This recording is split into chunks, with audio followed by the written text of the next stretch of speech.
finished. Do you know how many bottles of beer it takes to dig a garden? Lots.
Morning.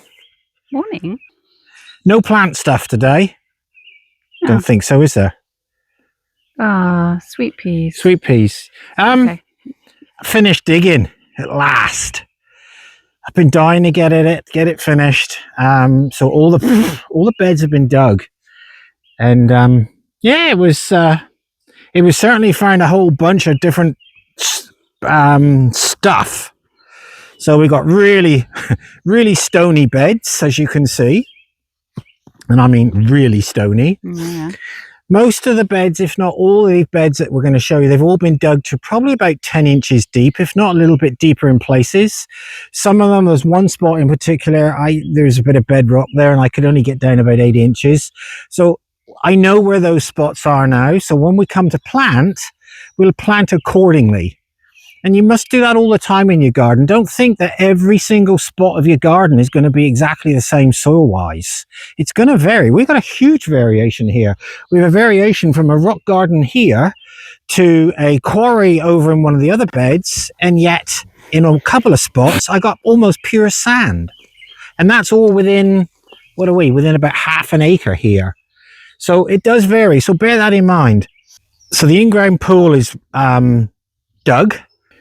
In-ground pool. Yeah, we call it an in-ground pool. So this is going to be the fountain. We're going to have a small urn and fountain on here. Everything has now been dug out. All the garden beds are dug out. Before I dug everything out, everything was marked out and it was edged. So I go around every single bed with a knifing iron to give me a sharp edge to work to, which just makes it a lot easier, defines the edges, and then they're sprayed with marker paint.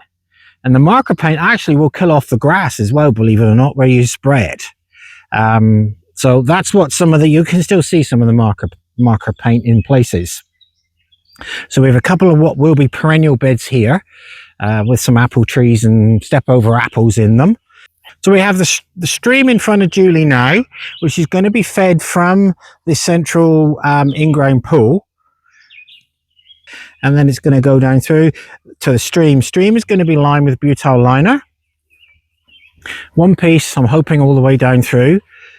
Both sides of the stream here, as you can see, have got dugout areas. And they're both going to be bog gardens. And then the stream is going to end up in this rather nice hole here, which rather conveniently there was a big ash stump in, which I removed. And then this will just be, the pump will go in here into a vault, into a chamber. And again, we'll show you all this when we do it. And then it'll be filled back in with rock and stuff. So the water will just literally just disappear. I'll do some fancy stuff with some granite and what have you. So it looks like it's disappearing into a... You're going to do some fancy. I'll do some fancy stuff. Mm-hmm. Yeah, I like doing fancy stuff. And then we just got to get rid of all the stuff I've dug out. Obviously, the soil that I dug out here, you can see, is really poor. So we'll get rid of that. I'll be looking for some slightly better soil to put back in for the two bog gardens. And if I don't have it here, I'll steal some from somewhere else.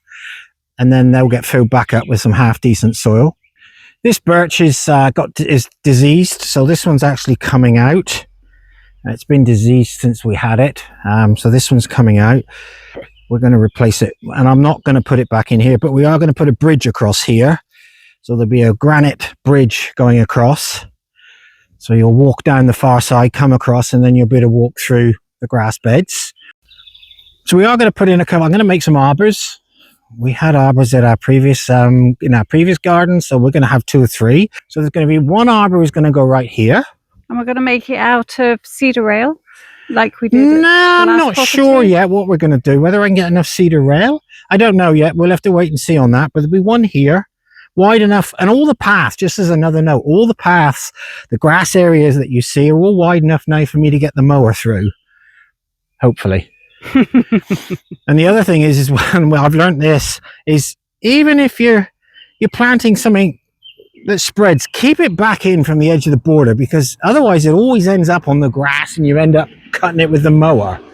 But again, that's when we start planting. So arbor's going to go here, and then there's going to be another arbor. I'm going to put one arbor in here. So these are two big flower beds. Yeah, not two more flower beds. And again, depending on what I found when I was digging will depend on what goes in them. The ground conditions have to dictate to you what you can put in your beds. This central bed is really good. I mean, there's a few big rocks in it, but the soil is really good. So I'm thinking things like delphinium and roses, like some really good rich soil mixed in with manure, will do really well in here. But that's for future. Arbor here, and then we'll carry on walking. I might I might put a 3-way arbor in here. We'll have to wait. I've laid it out so we can. So that's one arbor across here, another one across here, and then another one across here. So we'll have 3 arbors, but we'll see. And then, as Julie says, we might use cedar rail. We've used cedar rail in the past. It works really well. But that we'll have to wait and see on that one. So yeah, so that's pretty well. That's a quick tour around what I've done. Big mess. So now all I have to do is just rake in all the dirt off the path so I can carry on cutting the grass for now. And then we'll slowly work through it. Could do with some rain just to try and break up some of these lumps. So although it looks really dry on the surface, some of it, and you can see that lump I just kicked over, I mean, it's still quite damp. Nice bit of nice bit of organic material in there. See, so many people remove the sod from before they start putting flower beds in. That's the best bit. It's where all your organic material is, right in those top couple of inches. And usually that's where all the worms are as well. The worms have gone a bit deeper now because it started drying out. But yeah, nice soil in this bed. 60 feet arbor going in here.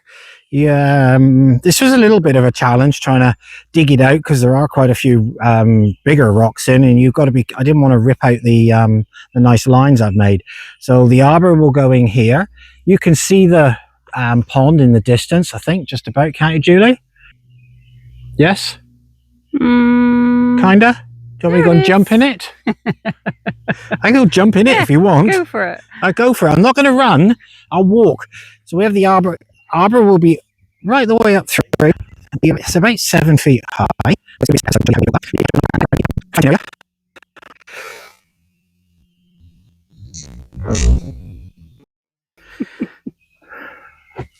Again, this has just got to be smartened up. Lined again with butyl liner. I crawl all the way back to you. I'm up. Oh, do you? It's first thing in the morning. We're not used to filming early, so the muscles haven't woken up and stretched yet.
I hope, I mean, it's like I said, no plant stuff. This is kind of holding us up at the moment. We want to desperately get all this ready, tidy it up. And I don't think we're going to start planting until probably mid to end of August. But it's going to take us that long to get everything prepared. We do have some more plant stuff coming up, so still please bear with us on that. Some how-tos and what to and when to. So they'll be coming up now in the next few weeks. And obviously we'll keep you updated with the progress that we make here. So until next time, thanks for watching. Please like and subscribe. And we'll see you next week. Bye. Thank you. Bye-bye.